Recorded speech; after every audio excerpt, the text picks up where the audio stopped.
and it was directly due to their generosity. We owe them a big yasher koach, a warm round of applause.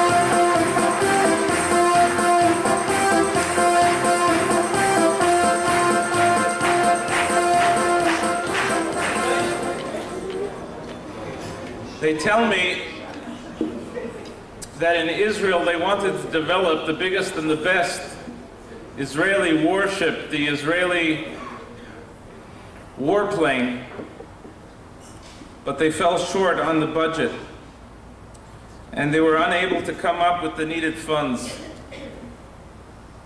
So one old-time general suggested to the others, why don't we bring in 500 donors from America at $100,000 each to cover the difference? The younger generals looked at him and they snickered and they said, are you kidding? With 500 big plaques, you think this airplane's ever going to take off?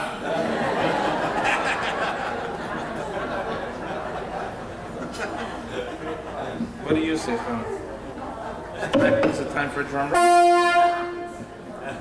As all of you here tonight well know, the shul has taken off like a supersonic plane.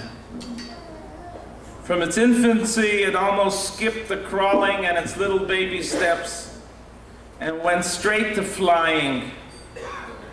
Flying it has up and up to where only the sky and maybe beyond is now the limit. Within 8 short years, we have built, with the help of God Almighty and the direct blessings of the Rebbe, a campus and a community which is a marvel to all those who visit and witness it, and certainly to all who have made their homes here. But none of this happened alone. With the help of the Almighty, we have been sent special messengers, very special angels, who have engineered this Judaic Center's awesome design and success. They have, with sheer dedication, hard work, and selfless commitment, without any plaques, they have made our flight up and up and up. Dear friends, please put your hands together for tonight's recipients of the Member of the Year Award, Mel and Marilyn Best.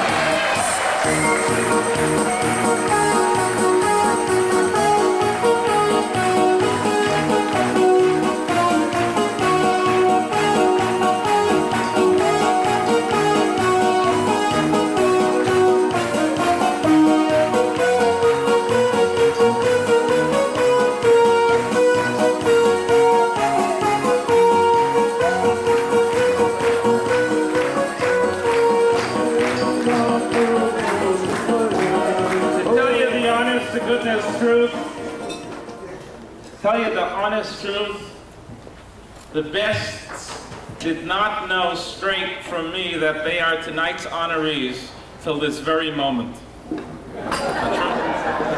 Truth be told. Am I telling a lie? Who said I'm telling a lie? It's not true? Mel found out by being by a friend's email at the wrong time that there's a thought twirling around that we should invite him to be the guest of honor tonight. I'm smart enough. I'm going to go over to Mel and ask him to be the Member of the Year. What do you think he's going to tell me? Anyone that knows Mel, he's going to tell me like this, get out of here.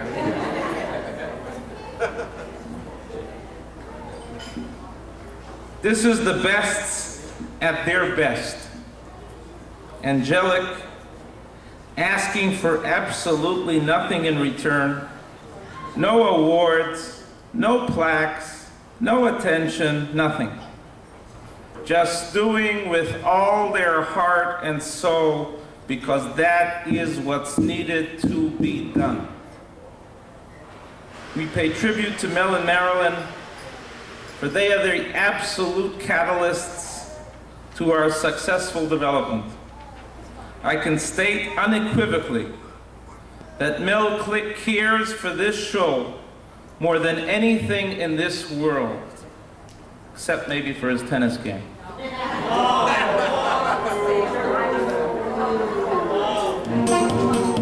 Marilyn, if I hear one more corny joke about best and being the best, I'm changing their name back to the original Bistritsky. But Marilyn is the absolute best. She is our foremost advertiser and advertisement of this shul to the outside world. I would figure that most of the people who are regulars in this shul from the club are here only because Marilyn convinced them that this is their Judaic home. Yes. And they haven't left since.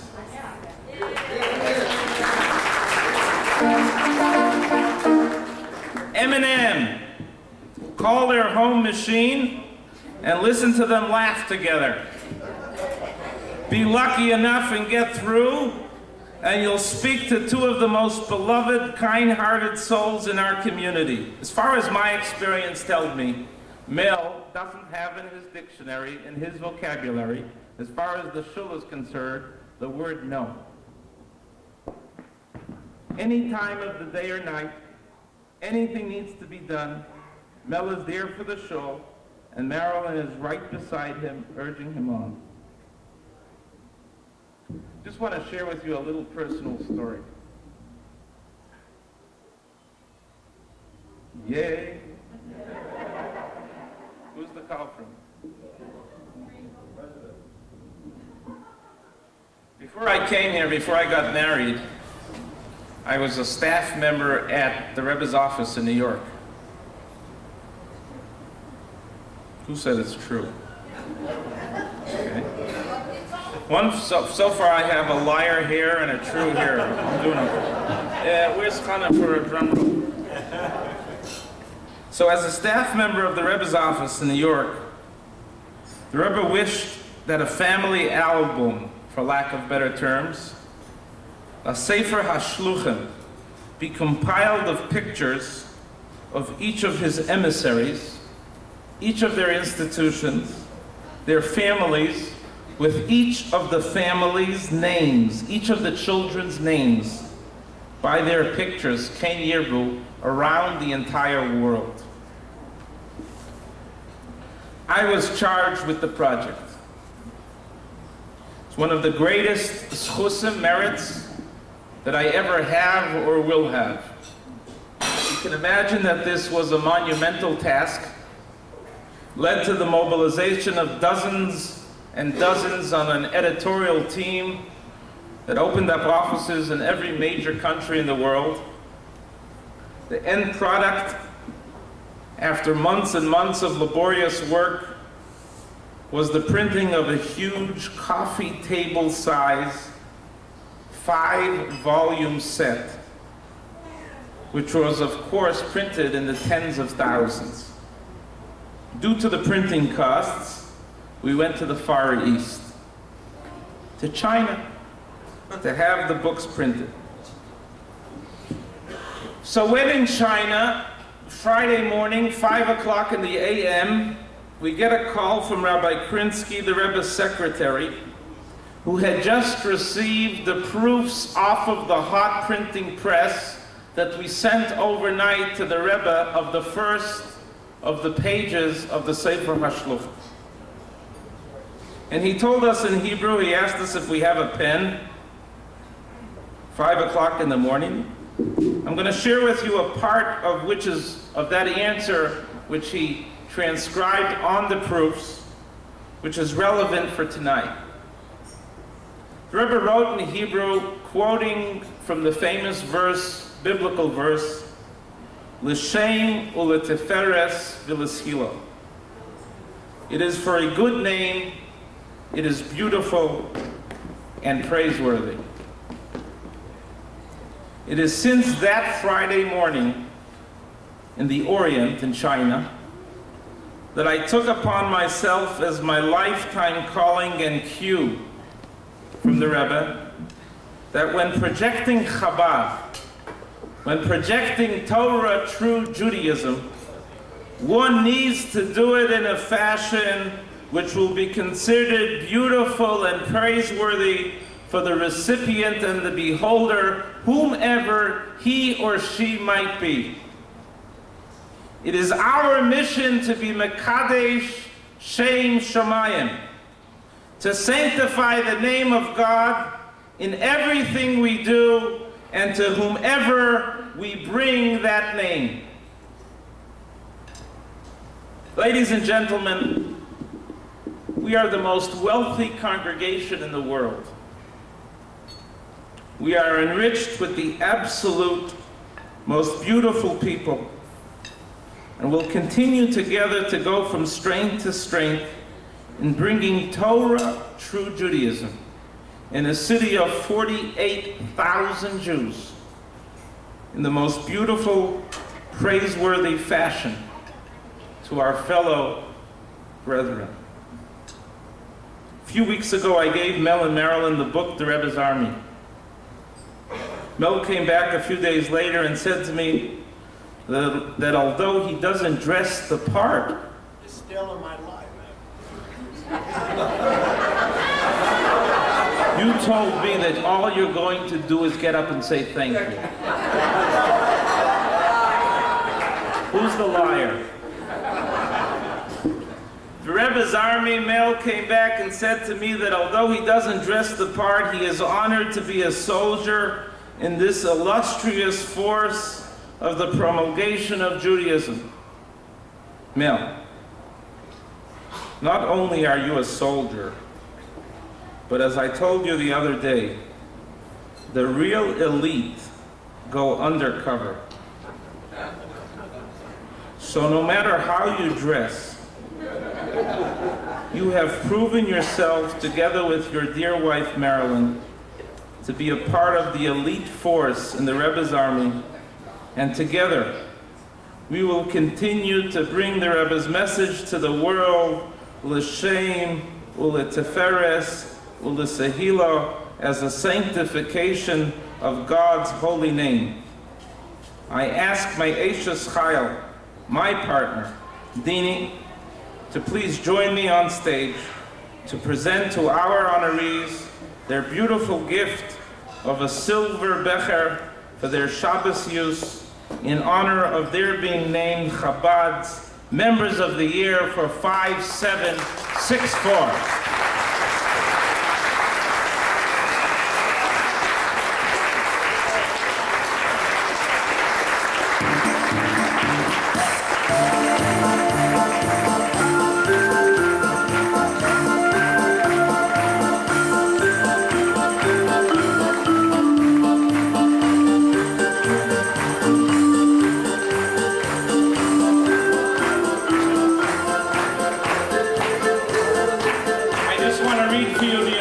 Presented to Mel and Marilyn Best Member of the Year Award 5764 in tribute to your selfless dedication to our congregation.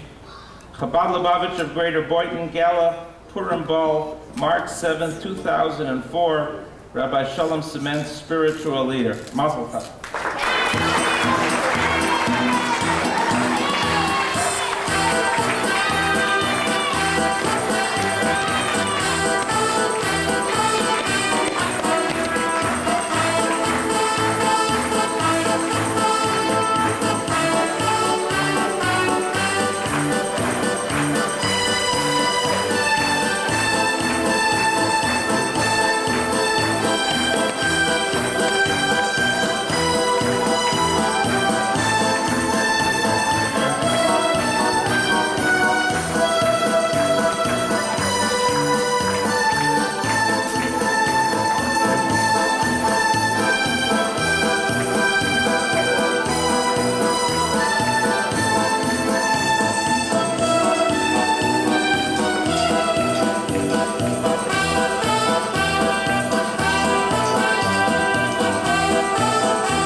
want a long one or a short one?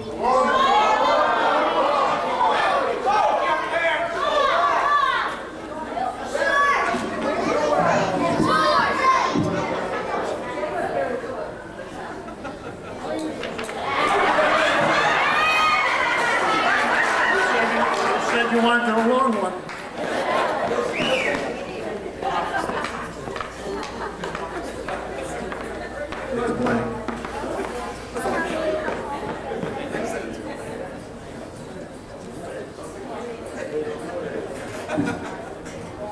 Thank you, Rabbi. Thank you, Rebbitzin.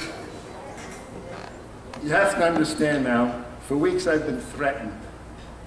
Remember, no shorts, and you better speak.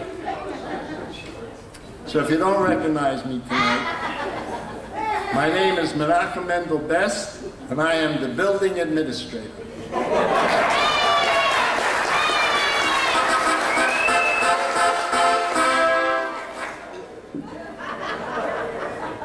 Thank you, Rabbi Rebbitzin, for the honor you have given my wife and myself.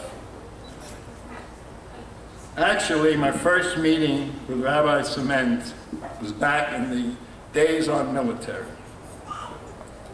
First conversation, what is your Hebrew name? Menachem Mendel. His answer, now that's a name. At that time, little did my mom know the path she was putting me on with that name. After the need arose that we needed larger facilities, the rabbi got the call, go west, young man. Lucky for me and my family, we have one son that's an Orthodox rabbi who has an Aish Torah outreach center in Livingston, New Jersey. Another son, Michal and Brookie, who are here tonight, helping us celebrate, who came now for a 36-hour stay, and thank you.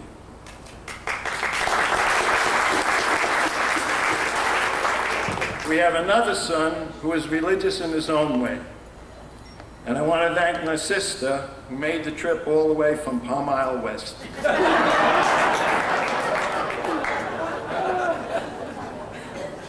The shul grew from a house, and you know the rest of the story, so I won't get into that. I was offered a position that I was told I couldn't refuse. A very fancy title, building administrator. It's a great position because, number one, when you're hired, you don't fill out a W-4 form. You don't have to pay FICA taxes, state, Social Security, or disability taxes. You are off the books. Now, wait for this. The salary is called brownie points. Truthfully, at this stage of my life, I can use all the brownie points I can get. But with a job like this, you have to remember, you get numerous remarks, such as, it's too cold in here. It's too hot in here. Why was the front door left open? Why were the lights on all night? When I came in the morning, the bathroom light was still on from the night before. Well, I guess I have to assume responsibility for all these things. On the tennis courts, it gets even worse. You play tennis, and you get these kind of remarks, which a gentleman here, who's one of the remarkers, they say, don't question his calls. He's a man of the cloth.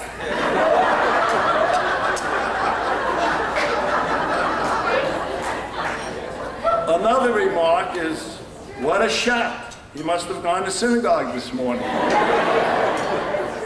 This is a very good one.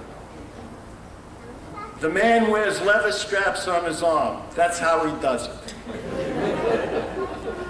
Another one is, don't speak to him in English. You have to speak to him only in Hebrew.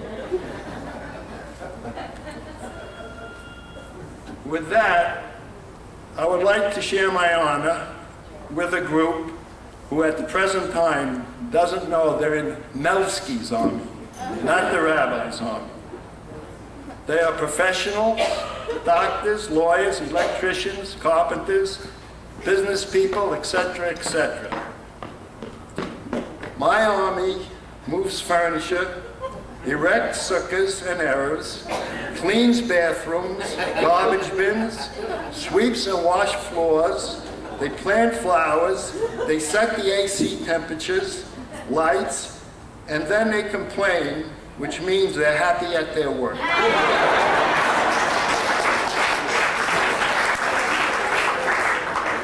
I have two top lieutenants in Melsky's army. One is a gentleman right here, Ernie Gastel.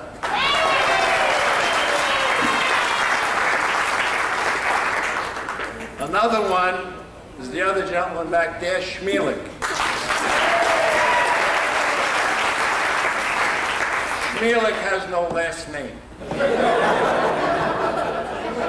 I want to mention a group of people that make my life easier. They are Nancy and Joan that work in the office. Alan and Sam Zavidow. Dave and Irving Spector. Joe Rovner. Norman Solomon. Harvey Guzak. Ari Iskowitz.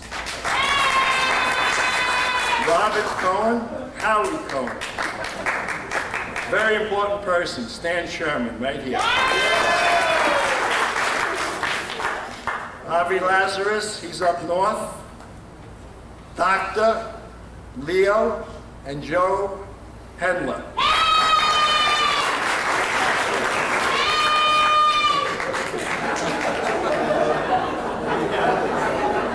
Morris and Barbara Stanley. From the club, Stan Stratman. Austin Sherman. This gentleman you really don't know, Nori Niles. He's from the club. He's made all these signs for the shul that are outside. A fishing partner of mine. Captain Al. Captain Al. Saul Crislow. New kid on the block, Warren Rosenblum. Guy sitting next to him, Don Gable. Another good friend of mine, Howie Rubin. Bill Harris. Ken Klein. Ken Garland. Alan Blum. Another gentleman from the club, Yossi Hirsch. Harold Morrison. Must be from Majestic. Ed Goldstein. We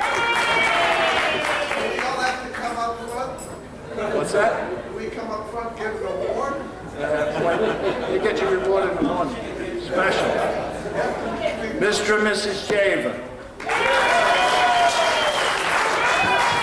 My favorite jeweler, Shimon Perez.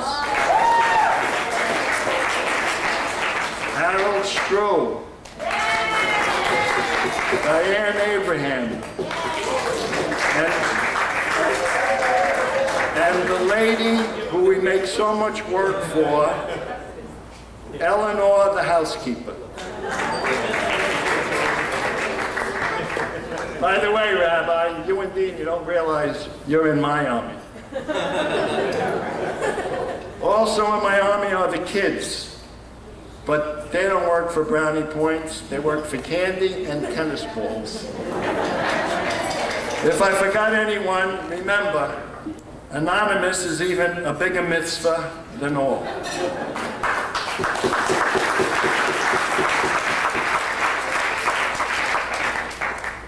As the rabbi mentioned, my wife is also in the army, and I guess she knows it now, because when the phone rings, someone's calling and needs a mishabeh. She may suggest it to someone if she hears that someone's sick. Phone rings, what time do we light candles tonight? Are you going to the Wednesday class? She advises people you should say Tillim. We need prayer books for a minyan in someone's house. She gets the message. And believe me, the Chabad always comes through. And then she's the star student in Yaakov's Hebrew class.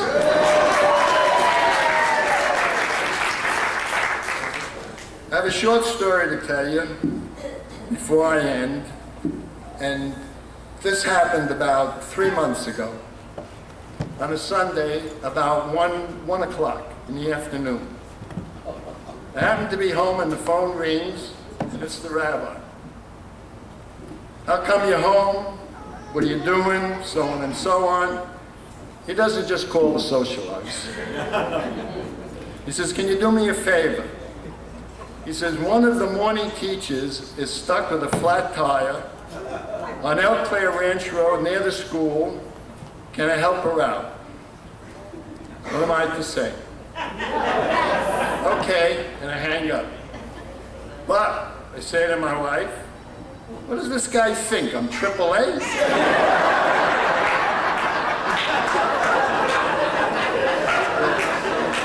That's great.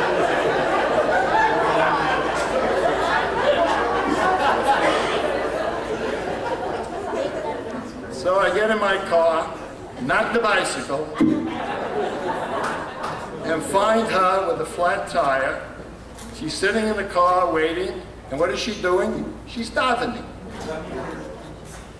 I introduce her myself, and I find out her name is Rivka. She's 18 years old, comes from Canada, and is down here associated with the Chabad of Fort Lauderdale, and is a Sunday morning teacher here at the Chabad. As I proceed to fix the flat, the jack doesn't work. The spare has a large hole in it, and she tells me as she was driving down, she heard a loud pop, and the tire went flat. So it doesn't sound good to me.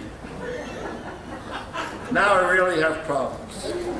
So I tell her, listen, I'll go back to my house, I'll bring back a floor jack, I'll see if I can loosen the lug nuts, and if so, we'll take the tire up to Firestone in the fountains. But she tells me she has no money. And she doesn't even have a credit card. I say, how do I get myself into these things? She does have a cell phone, so that's one part. Then she puts in that she hasn't eaten since early this morning.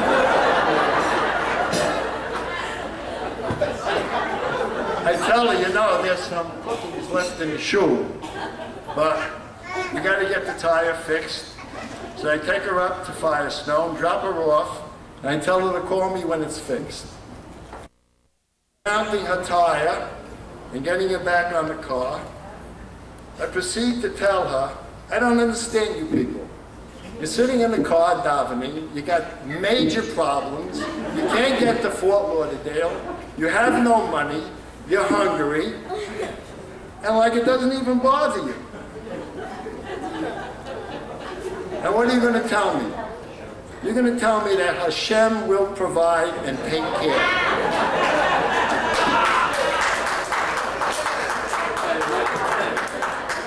That was the worst thing I could have told her. You know what her answer was? She points to me and says, and that's why he sent you.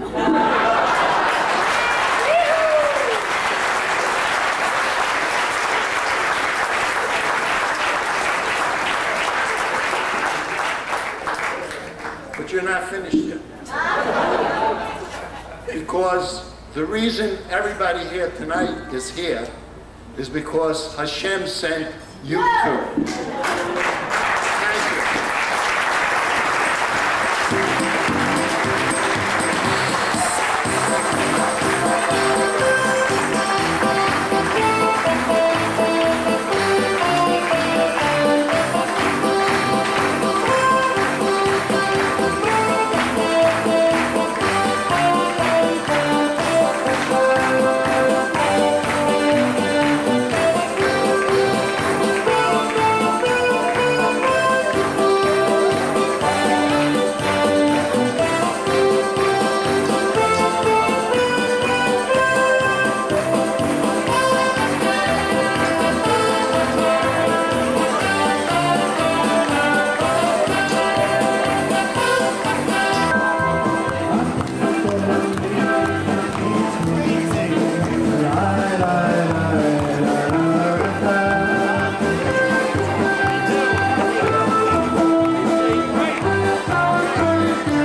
Please be seated.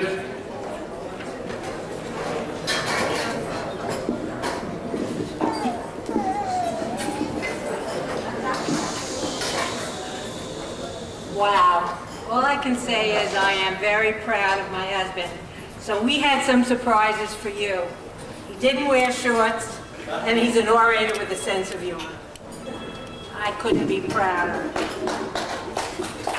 People always come up to me and say, you know, your husband doesn't talk. He doesn't say much. Well, he talks selectively, and he's in his element here, and so he did us all proud.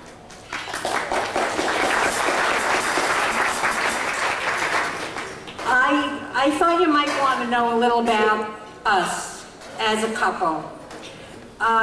We came from East Flatbush, Brooklyn, New York. We went to the same high school, but we didn't know each other. Mel is my second bashert, and I am his. His wife died at a very young age, and my husband did as well. And 13 years later, we found each other. And this is our story.